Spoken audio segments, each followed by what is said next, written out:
You're listening to the Hour of the Time. I'm William Cooper. I pledge allegiance to the flag of the United States of America and to the republic for which it stands, one nation, under God, indivisible, with liberty and justice for all. Thank you. You're welcome. And there's something you wanted to say? Happy New Year's, everyone. Thank you, sweetheart. You're welcome. I'm sure they all wish you one, too. I'll see you in a little bit. Okay. Well, ladies and gentlemen, there's a few things we need to talk about this evening. Now, I've got to tell you right off the bat, I don't know how well we're going out. And my ears are stuffed up, and I can't even hear my own self too good through these earphones. Apparently, they've changed some equipment at the satellite uplink. And apparently, some of the other broadcasts have been distorted. I received a couple of calls today. I've discussed it with Gary Bourgeois. I've turned down my input gain on the Comrex over a quarter of a turn, which is quite an adjustment. And I'm not worried about being too low on volume because they can crank me up at the uplink. But if I'm too high, they can't crank me down. So we'll just have to find out tomorrow whether anybody heard me and what it is they heard. And later on, if I get a chance, we'll go to the phones. And if there's any distortion or problems, then you can let me know then if we get to the phone. I've never been able to figure out what it is he says at the end of that recording. Folks, the people in Texas have apparently discovered some problems in the manner in which the state of Texas was absorbed, so to speak, into the Union. And so they have challenged that action, the statehood of Texas, and submitted their challenge to the Texas Supreme Court, which said they didn't have jurisdiction.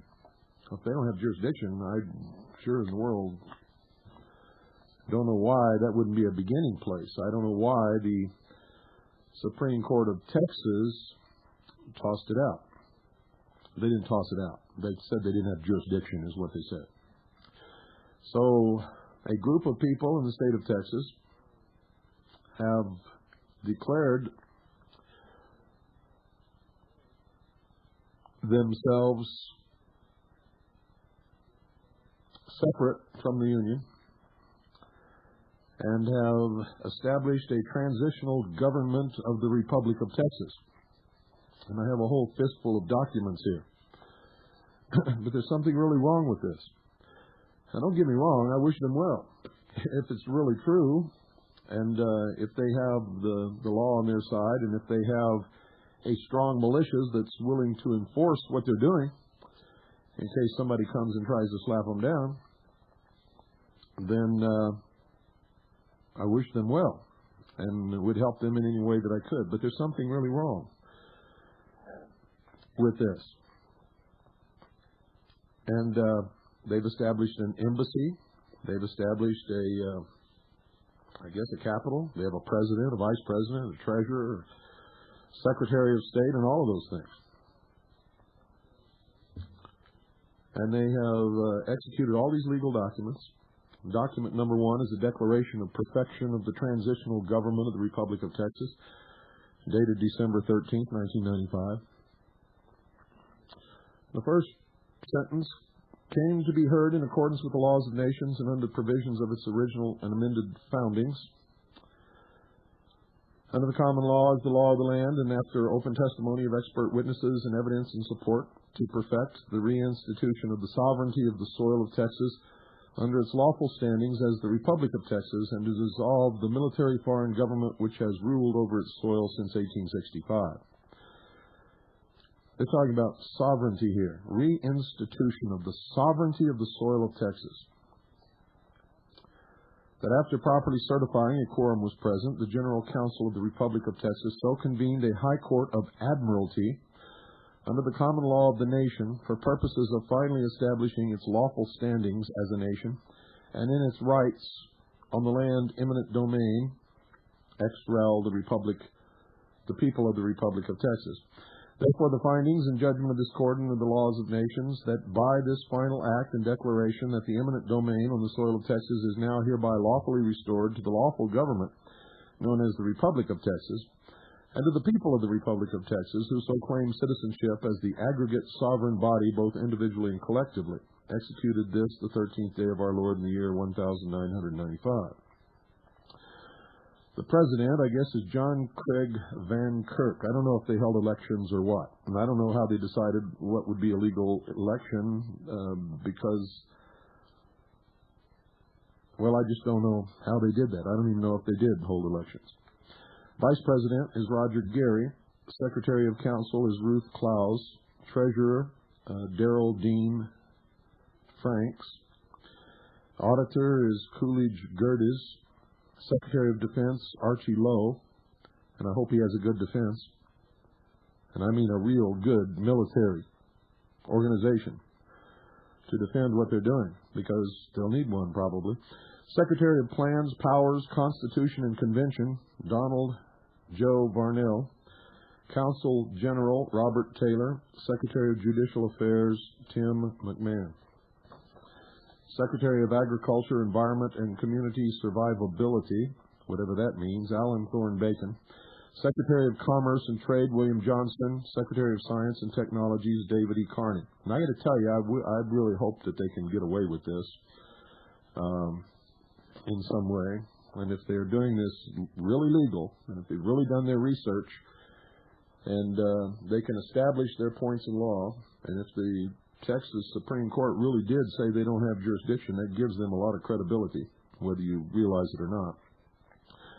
And if they have a strong militia, military organization, made up of men who are ready and willing to die for this cause, then they might realize their goal. If they're playing games, if they don't have a militia behind them to enforce what they do, and if that militia is not ready and willing to die for this cause, then they're masturbating. Feels good, but non-productive. So I don't know if they have all those things or not. If there's any way that we can help them, if they can prove to us that what they're doing is legal and lawful and right, we'll help them. If there's any way that we can help them, we'll do everything in our power to do that. So they have our pledge on that, but they're going to have to prove to us as an organization that what they're doing is legal and lawful. And if it is, it should be very easy to prove. And we have a vast organization that is capable of giving them an awful lot of help. But there's something wrong here. And it has nothing to do with what I've talked about so far. Because if their heart is in it, and they have all the things that I've discussed already, then they're well on their way. But there's something else wrong here. They're talking about establishing or reestablishing the sovereignty of the Republic of Texas as a nation. And they're correct in talking about the law of nations. But then they go farther.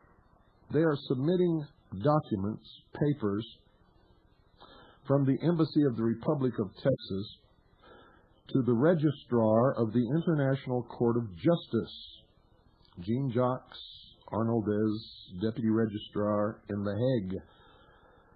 Now, the International Court of Justice is an agency of the United Nations, ladies and gentlemen. So when they do this, please find endorsed an international abatement at law of the previous appearance by notice of intent to perfect and notice to the Security Council of the United Nations with incorporated exhibits and original instruments of the Provisional Government of the Republic of Texas. You see, it doesn't jive. They want to establish their sovereignty as a nation, and when they file these documents with the International Court of Justice and the Security Council of the United Nations, they are saying we are not sovereign. We recognize you as the world government, and that you are the only ones capable of deciding whether or not we can be a nation. And so, on one hand, they're trying to establish sovereignty. On the other hand, they're giving it away in the same breath. in the same breath, they're giving it away. You cannot submit to the jurisdiction and the rulings of the United Nations without recognizing yourself to be subservient to them. You cannot submit documents and decisions for rulings by the World Court without saying to the world, we are subservient and under the jurisdiction of the World Court. Now, I don't know if all of you understand all of what I just said, but it's clear. You cannot submit yourself for approval and for legitimacy to the Security Council of the United Nations without at the same time stating to the world that you are subject to the United Nations, you are under their jurisdiction, and you're not sovereign at all. So there's some double talk going on here. They're talking about reestablishing the sovereignty of the nation of the Republic of Texas, and in the very same breath, they're saying we are not sovereign. We are subject to the rulings of the United Nations and of the World Court. Therefore, we are a vassal people under that organization, and we recognize them as the world government. And maybe that's what this is intended to do. I don't know. But I can tell you when they did that, they made a very serious mistake. Very serious mistake. You cannot establish a sovereign anything if you recognize that something else has jurisdiction over you and can rule for or against you. And if you don't understand that, I don't have time to educate you on it. It's not that complicated, though. So,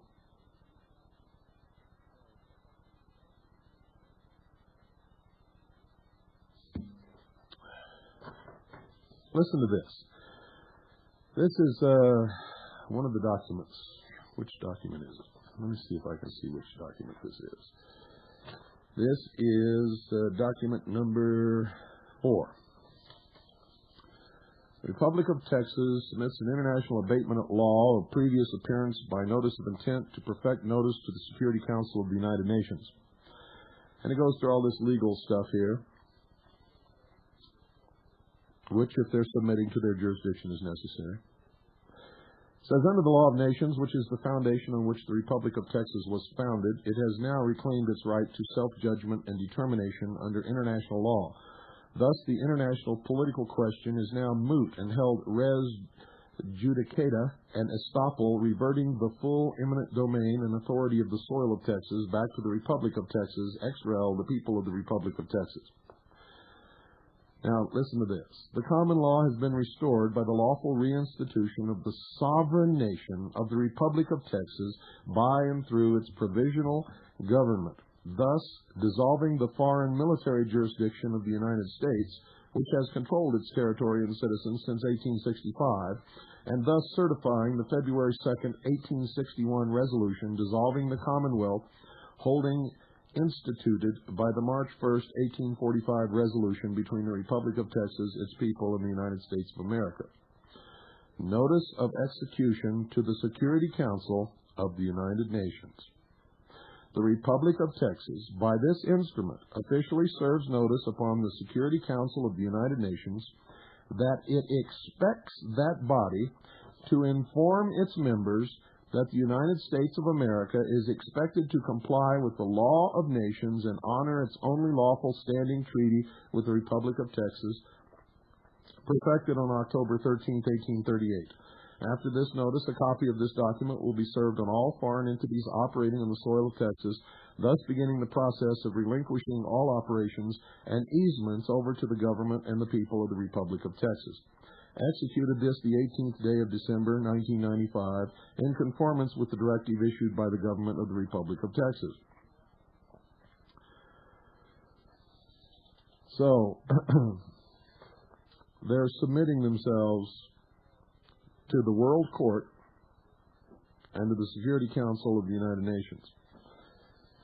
Maybe they know something I don't. Everything that I've ever studied in my life says you're not sovereign if you do that. And if you do that, you are recognizing the World Court as a judicial body having jurisdiction over your so-called sovereign nation, which can't be sovereign if that is true. You're also recognizing the United Nations as the world government that sits the world court and are submitting to their jurisdiction. So I think because of that, these people in Texas are going to have some serious problems unless they're trying to establish those exact points, unless this is some kind of a deception.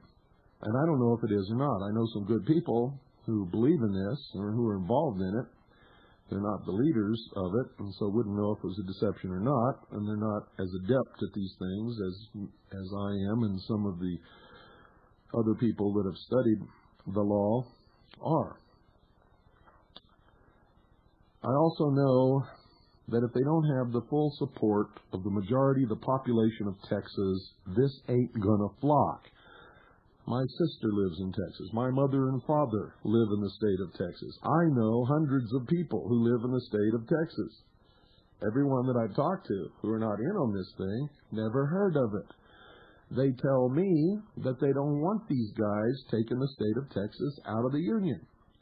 I wonder what would happen if they held a vote with the populace tomorrow. I can tell you this, if they didn't have a majority of the people who live in the state of Texas on their side, it doesn't matter what they do. It ain't going to happen. Not in 100 million years. And that's why, folks, I've been trying to get you people to confront reality. You know, before they ever did any of this stuff, they should have mounted a political campaign in the state of Texas to educate the population about what was wrong with the process of admitting or taking the state of Texas into the Union, why it wasn't legal and lawful, and why they want to revert to a sovereign nation state called the Republic of Texas. And they would need to sway the majority of the population to support that action. And if they did it right, they might be successful. But without consulting the millions of people who live in the state of Texas, I don't know, where do people come up with these things? You can't just go off by yourself. That's like me, and I get 6 guys together. Me and 6 guys go down and decide to withdraw the state of Arizona from the Union. And we establish a government, and the 6 of us elect a president. It's not going to fly. Not in a million years. It's a wonderful game. It feels good. I can remember playing cowboys and Indians in the backyard. I mean, it was wonderful. We had a great time. But we weren't really cowboys and we weren't really Indians. And these guys aren't really presidents and vice presidents or anything else. They don't have the support of the people. It ain't going to fly. And I can tell you right now, they don't have a militia made up of men and women who are ready and willing to die for their cause. And if they don't have that, everything that they're doing is spitting in the wind. And the officials might let them play at this game and get away with it for a while. But when push comes to shove, they won't even need to go through a legal process. The people of the state of Texas who don't understand all this will just simply dismiss them out of hand and kick them right out of the state, probably. I don't understand why it is that so many people are living in a state of complete fantasy. And people are excited about this. But it's an extreme minority of people. They have no political clout. They have no power. They have no legal or political standing whatsoever, folks. Now, what do you think would happen if the World Court said, okay, we recognize that this, and this wasn't done right when the state of Texas was brought into the Union, and so what we're going to do is grant you this provisional government status, and the state of Texas is now the Republic of Texas. How do you think all the people who live in the Republic of Texas who are on welfare, who are getting retirement checks, disability checks, Medicare, Medicaid, and all this other stuff from the federal government, what do you think they're going to say about this? What do you think they're going to say about these guys? And what do you think is going to happen immediately in the state of Texas? a political movement will rise up, and they will go through the process of admitting Texas into the Union as a state. And in the meantime, they will have proven the subservience of the people of the state of Texas, and thus the United States, to the world court, and that the United Nations is indeed the world government. Now, like I said at the beginning of this broadcast, if these people can prove that they're right, we'll help them any way that we can, but they're going about it the wrong way. They must educate the entire population of the state of Texas, and they must gain a consensus of the voters who will be on their side and support what they're doing, and without that, this ain't gonna fly. Even if they do that, they need a powerful military organization to back them.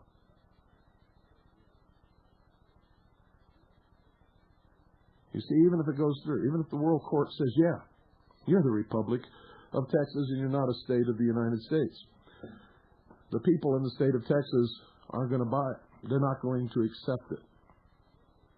Too many of them are on the dole. Too many of them are giving subsidies, welfare checks, retirement checks. You name it, it's going on. Not only that, most of the population have been brainwashed to the point they don't understand any of this and would see it as a threat to their existence.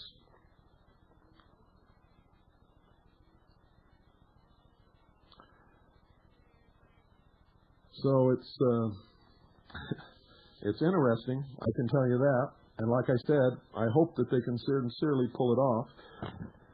But in looking at it realistically, I know that they're going about it the wrong way. They need to convince the people of Texas first that what they're doing is right, and they should have done that before they ever filed any papers. Most of the citizens of the state of Texas are going to take this as an affront to them.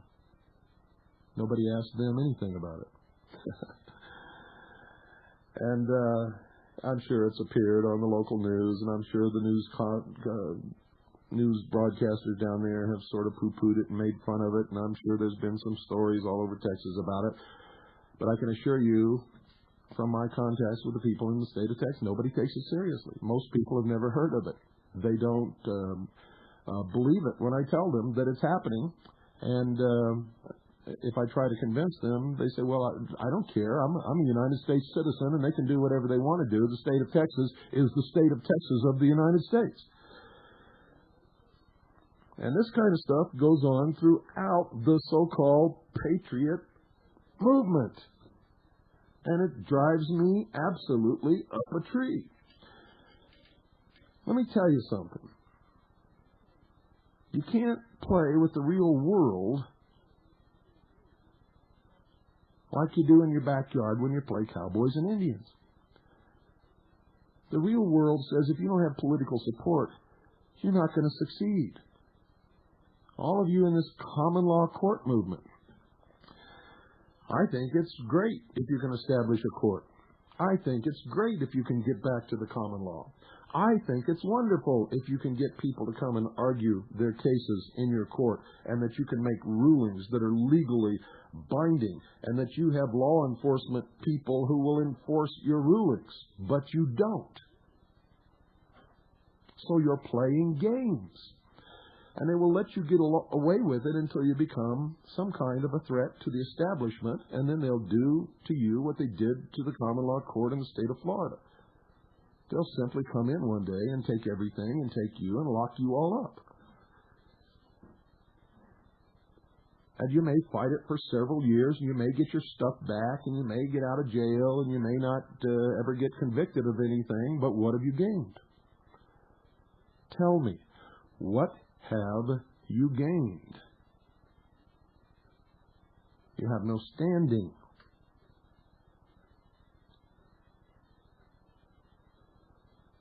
And let me tell you something else about these common law grand juries and the grand juries and the regular juries that you have in your common law courts. When you get a bunch of people together in a meeting who all think the same way, and this was the biggest problem with the debacle that they had in Wichita, Kansas, the National Common Law Court. When you take everybody who believe in one way, and they're all for the same thing, and you get them together in a room, and you choose your jury from those people, you have not chosen a jury. You have stacked the deck. You see, for a jury to be legal and lawful, it must be chosen from the general population. And you're all stacking the deck. You're choosing jurors from a pool that is stacked, that is made up of your friends and your patriot groups and your militia members. And it doesn't fly. And many of you, I guess in Wichita, Kansas, they had like 32 jurors and then 32 standby jurors, which made a total of 64 jurors. That doesn't fly either. Not only that, not only did they not pick them from the populace at large by a random selection process, and not only did they stack the deck with all people who believe the same way about the same things, they then chose the jurors by states. So, I'm not trying to run you people down. I'm just telling you that you've got to get your act together. You have to have a political consensus. You have to have political activism. You have to educate the people. You have to do it right. You can't stack the deck. And you can't get together and elect a president out of a population of millions by having 20 people vote for him. It's bullshit. And if you don't understand that, then we're all wasting our breath all the time. You can't do those things.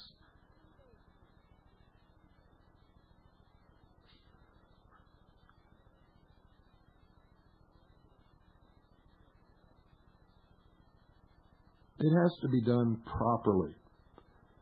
If the law's on your side, if you're doing things the way it's supposed to do, and you've researched it, and you have the documentation and the rulings and the Supreme Court and the blah, blah, blah, blah, blah, blah, blah, all the way back through history on your side, you still have to do it right. You have to educate the population. If you establish a jury, you must select the jurors at random from the populace. You can't seat more than 24 jurors in a common law grand jury. From the history that I've studied, you can't seat less than 12 or more than 24. Actually, that's wrong. I think it's less than 6 or more than 24. And they have to be selected from the population at random.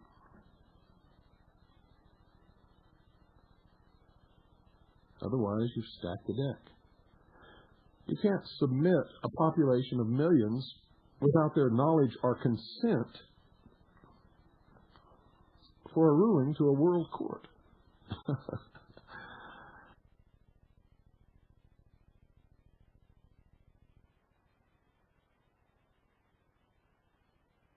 Then by who? Who elected you? What gives you the right to represent people who never even heard of you? You know, a lot of you are doing what you profess to be against. And I'm not telling you to stop it. I'm not asking you to stop what you're doing. I'm asking you to start doing it right. Stop doing it the way you played cowboys and Indians in the backyard. Stop thinking you have authority that you don't have. Stop doing it the wrong way and start doing it the right way, and then you may have a chance at success.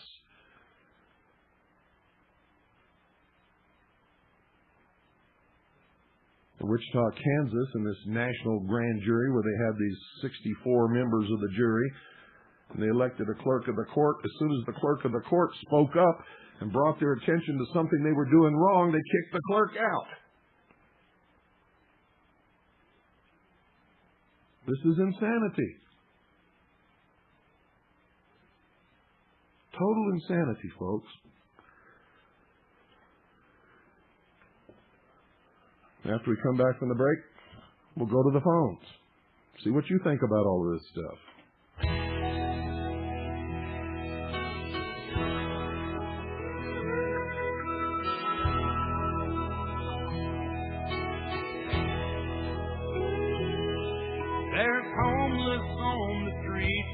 every city.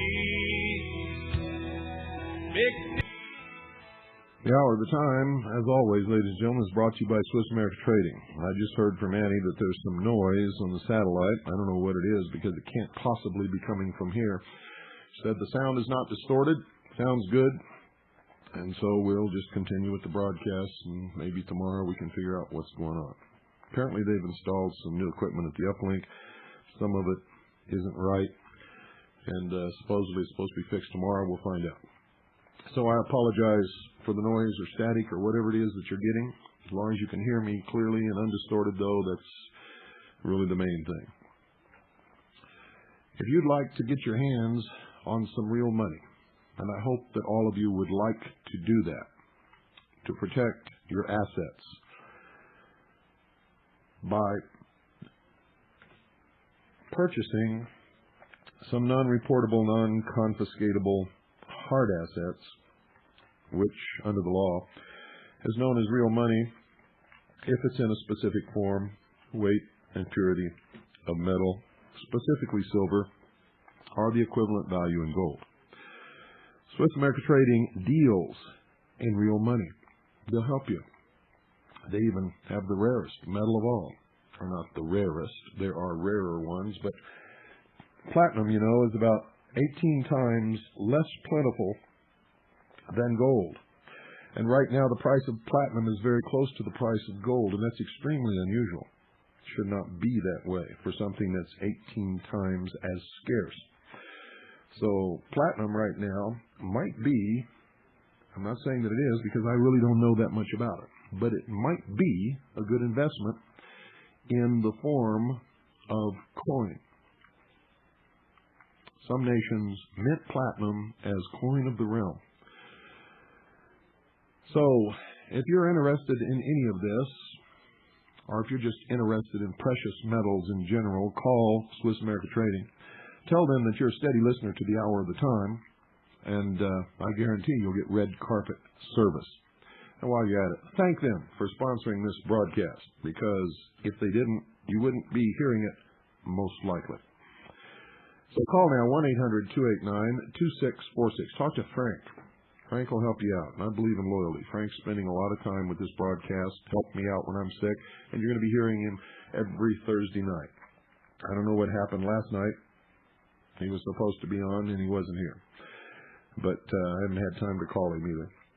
But you'll hear him next Thursday, I'm sure. Call 1-800-289-2646 and get your assets together.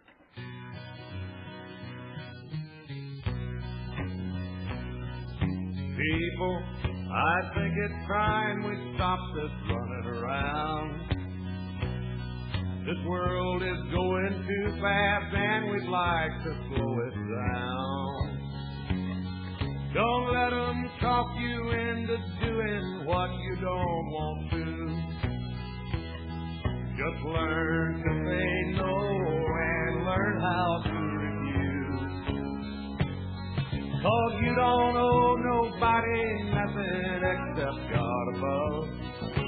Go out and go after the things in life you love. Don't try to force it if it ain't going smooth. The one person that you should never try to fool is you. You can make it to the top, but only you'll know when to reach. And I am not just talking 'cause I practice what I preach. Good evening. You're on the air. Hello, Bill. Hello. I had called you, I guess, the day or the day after that happened. I did attend their inauguration of the president, and I did attend the International Court. Uh-huh. And there were several things that disturbed me pretty bad about it, and I brought them up. I caught one of the officials going by. We sat in an old cotton gin out in the country, and I asked him, I said, well, why would we dare, if we're going to do this, send any kind of paper or try to get any kind of recognition from the very enemy that we have, which is the UN and the World Court? That's right. That's recognition that you're not sovereign. It's submitting to their jurisdiction and their rule. Well, here's what the man told me. He said, well, this is so that the United States government hasn't got a leg to stand on because they are submissive to these tribunals and these courts. So in their own eyes, it shows that they are submissive. So it's kind of a mockery of the United States government by doing that. Well, it's a mockery of everything. If they're trying to establish a sovereign nation, they can't do it by submitting to the rulership and the ruling of the United Nations. Exactly, and I brought that up, but I was considered kind of a wet blanket on the affair. You know, it's a shame that people think if you say something that is against what they're doing, they think you're an enemy or a wet blanket, when the truth is you were absolutely right and they should have been listening to you. Well, the man, I think his name is Richard McLaren. You'll see him on there. I think he's the ambassador. The man has done extensive research and legal work, and I think what he's uncovered is probably true and is probably legal, but the way it was done was wrong. Many counties did have an opportunity to send delegates down there. It's like anything else. You have to be out there and be listening for the information to get it. Yeah, but why would they send delegates when they probably think that they're all crazy? Nobody bothered to educate them or anything. I mean, I'll bet you not very many counties as governmental bodies sent delegates, did they? Well, I would tell you that it's probably so that you have, and I don't agree with this. Don't get me wrong. I'm not agreeing with this. It's so that you can't have the deck unstacked, if you know what I mean. Well, to do it properly, they have to have representation, legitimate representation of the whole of the people to which they're trying to do this to. I agree, because we have besides California and New York, we probably have the highest welfare state of any in the Union. That's right. And if you think those people are going to give up their money because somebody's done a little research, you got another thing coming. No, sir. They'll come unwound, and they'll be the cannon fodder for whoever comes in to take over the alleged Republic of Texas. Let me tell you what else happened, and this made my skin crawl. There was a computer terminal over against one wall, and many people got up and expatriated their U.S. citizenship and became Republic of Texas citizens and put their thumbprint on a document and sent it off somewhere. They officially renounced their citizenship? Officially renounced their citizenship with witnesses and a thumbprint. Extremely foolish. Extremely foolish. Whether you're a state citizen or not, you are a citizen of the United States of America, and if you renounce that citizenship, you've given up all rights and protections guaranteed to you by the Constitution or anything else. Well, it makes them committed. They now have nowhere to run to. This is their turf, and I would presume that now they have nowhere to go. Wow.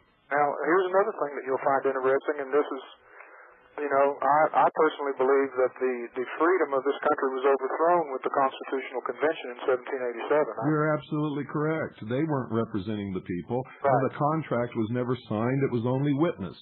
In the eyes of the law, the Articles of Confederation are still the binding contract with the people. Exactly. I believe we had a bunch of nice little cute illuminated Freemasons go in there and overthrow our republic at that point. Boy, it's so nice to talk to an intelligent person. I can't believe it. Well, a lot of that is a product of reading what you've written and going out and studying it on my own, because at first I thought this guy's crazy, but reading the facts speak for themselves. Here's another thing you'll find interesting is look at the number of officials that were elected, and now look at the date that these things happened, and you'll see an interesting correlation.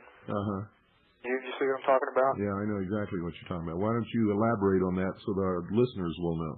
Okay, the number 13 in the occult is the number of death, rejuvenation, etc. That's right. And here, now I don't know, for all we know, good old Lucifer could have put it in somebody's mind to have these things work out on these dates and with this number, but who knows? I would suspect that you probably got a little trickery in there, but then again, you never know. I don't know if we've got to say a Freemason on that in that organization, or whether it's just a coincidence. But come on, Bill. I don't believe in coincidence. I don't either. At all. So I'm holding back on this and just watching it and watching to see what kind of fruits that are shown. What they're doing that I see so far is possibly a good thing if their research is sound and is cemented in the law. That could be a good thing. I can also see that they're doing a terrible thing by recognizing the United Nations as the world governing body and the world court as superior to all states and all nations. And that, to me, is disgusting. Well, to me, it was a fatal flaw. They should never have done that, and that really had turned me off of it. I could think maybe coincidence on the 13 officers and the date of the 13th, but then whenever I see the recognition of the UN, it makes me sick. And that's why I said earlier that there's something really, really wrong with this. You know, I was waiting until I got all their documents to make any kind of a decision on what these people were doing, because I really didn't know. I'd heard about it, I'd read about it, people had called me and talked to me about it, but now that I have the documents in my possession, they're making a fatal mistake. Not only fatal for them, but fatal for all patriots in this country. It's another recognition of the United Nations as the world governing body and the world court as superior to all courts, all nations, and all states, and all peoples, I might add. I agree. I have seen some of the work, and that Mr. McLaren does excellent research, and I don't. And there's another phrase on there that made my skin crawl, and it's that sustainable survivability or whatever crap that was. It sounds just like a UN Agenda 21 document, you know. And why are we using the same language? We're doing the biometric identification of our citizens already. If we're the Republic, why in the hell are we doing this to ourselves? We're like giving up one Roman Empire to embrace another. Well, what bothers me is that so many people just jump on all of these different bandwagons without even knowing what in the world they're doing, what it's all about. They don't do any personal research. They just take it for granted that these guys know what they're doing. And, you know, they think that they're awake. They think that they're doing the right thing. But the truth is, they're just more sheeple. Well, the man that they elected president, he's very much on the ball. I can assure you that, and I can also assure you that How many people voted for this guy? I'm going. Well, I can't. I wasn't there. I missed that day, but the inauguration day, I made it there. How many people were there? At the inauguration, at the election or the inauguration? The election. I'm not sure, Bill. How many were at the inauguration? The inauguration, I would tell you that in the public crowd there was probably close to 200. But let me put all the guys up and down the streets that had security badges on for the Republic of Texas. Let me ask you something. How many people live in the state of Texas? Several million. Several million. Now, do you think that 200 people are legitimate in voting for a president to represent 200, or how many million? Many million. I don't know the figures. But do you think that that's right?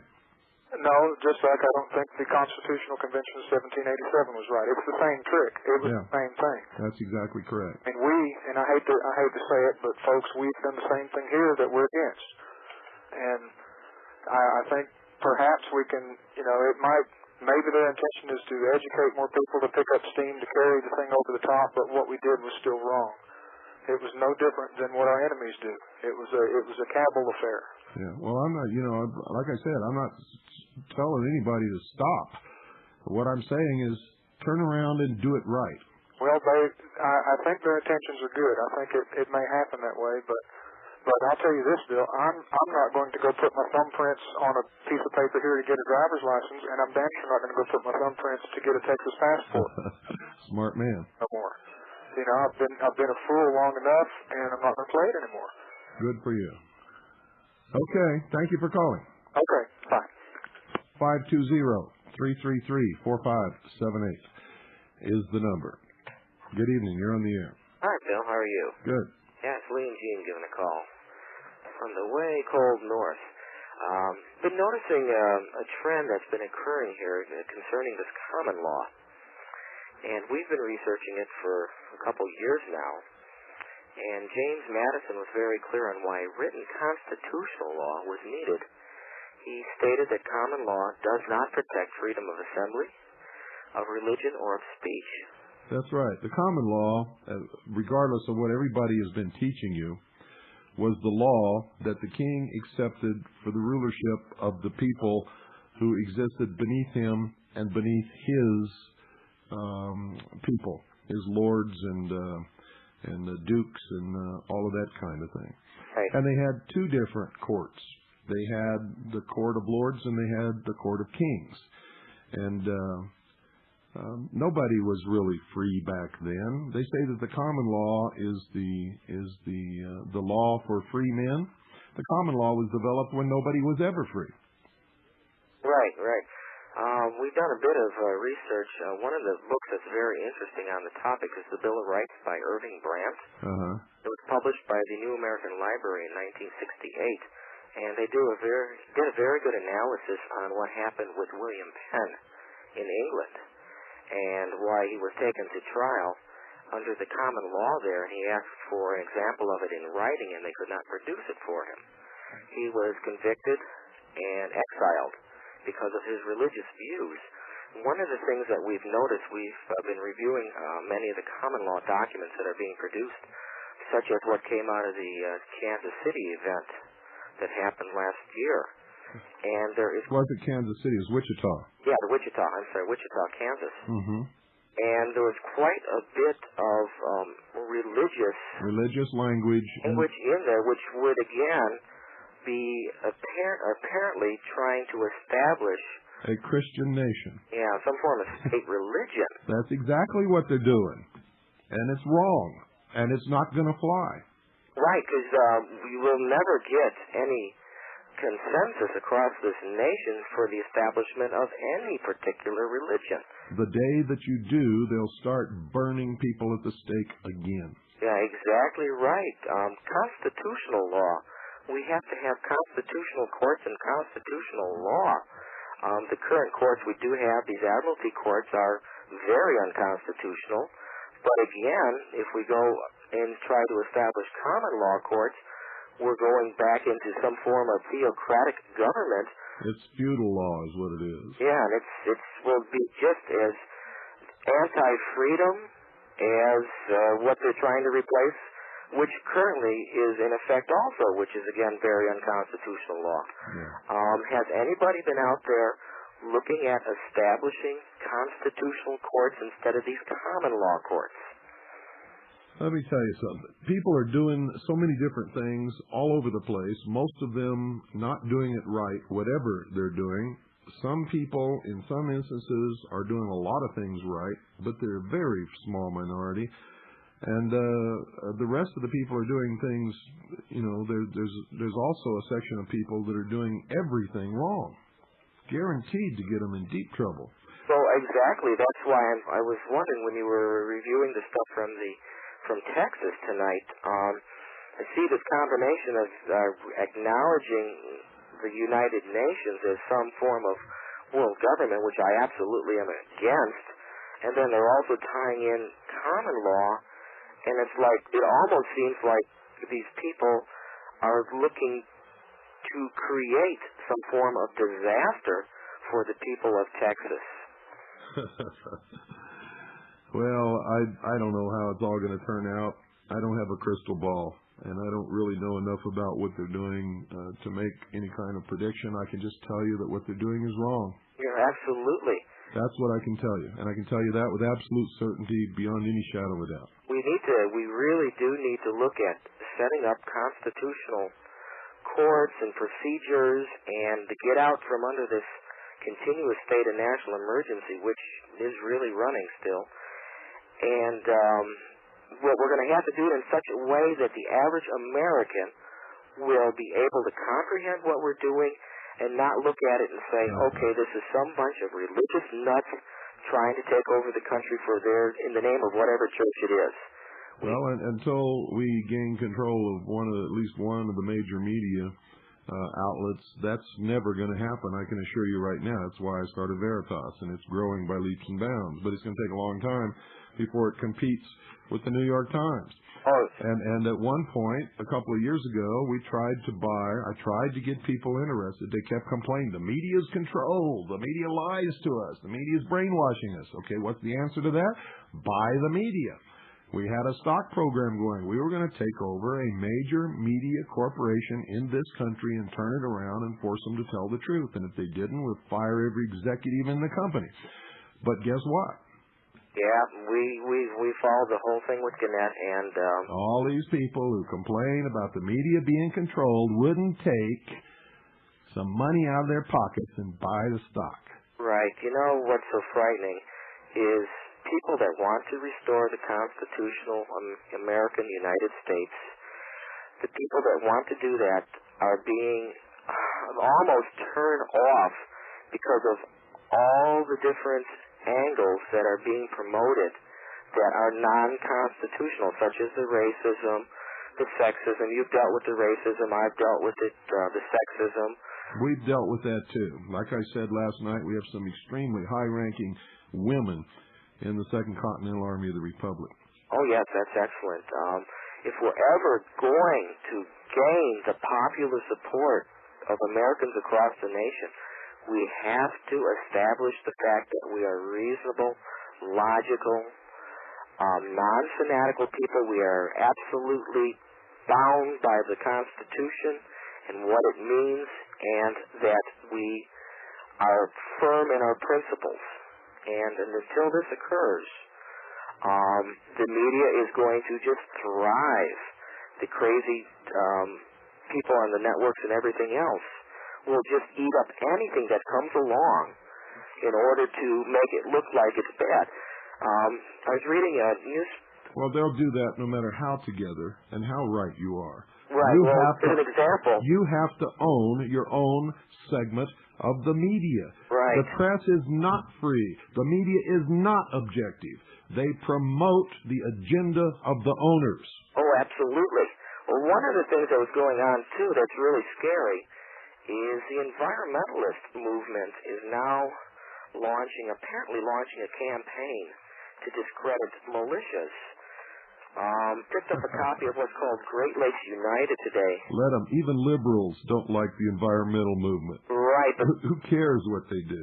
Even environmentalists here have attempted to link the Oklahoma bombing to the Wise Youth movement, which we're familiar with, and to the militia movement, right in their own words right here. The militia has never spiked trees or tried to kill anybody. Right. The environmental movement does that. Yep. I know, they're crazy, and we're out of time. Okay, well, I'm going to let you go. Okay. And thanks so much, and keep up the good work. Thank you for calling. Okay, bye. Folks, I'm going to say this again. I don't want you to stop trying all these alternative ways of making things right. What I want you to do is stop doing the wrong alternative things and stop doing the right alternative things wrong. You cannot continue in this manner and have any kind of respect or legitimacy or recognition whatsoever. All you will do is bring down the wrath of the majority of the sheeple on all of us. And you can say you don't care about them if you want to. They hold the political power. The majority always holds the political power. The militias can garner a tremendous amount of that power if we form them right. And if we do the things I've suggested for the first 4 nights of this week, and if we become a political force and not a bunch of idiots running around in the woods playing cowboys and Indians. We're not a paramilitary organization. We are a military organization existing under the law to enforce the laws of the Union, suppress insurrection, and repel invasion. The laws of the Union are not being enforced, and there is a strong insurrection that's been going on for many years. Good night, ladies and gentlemen, and God bless you all.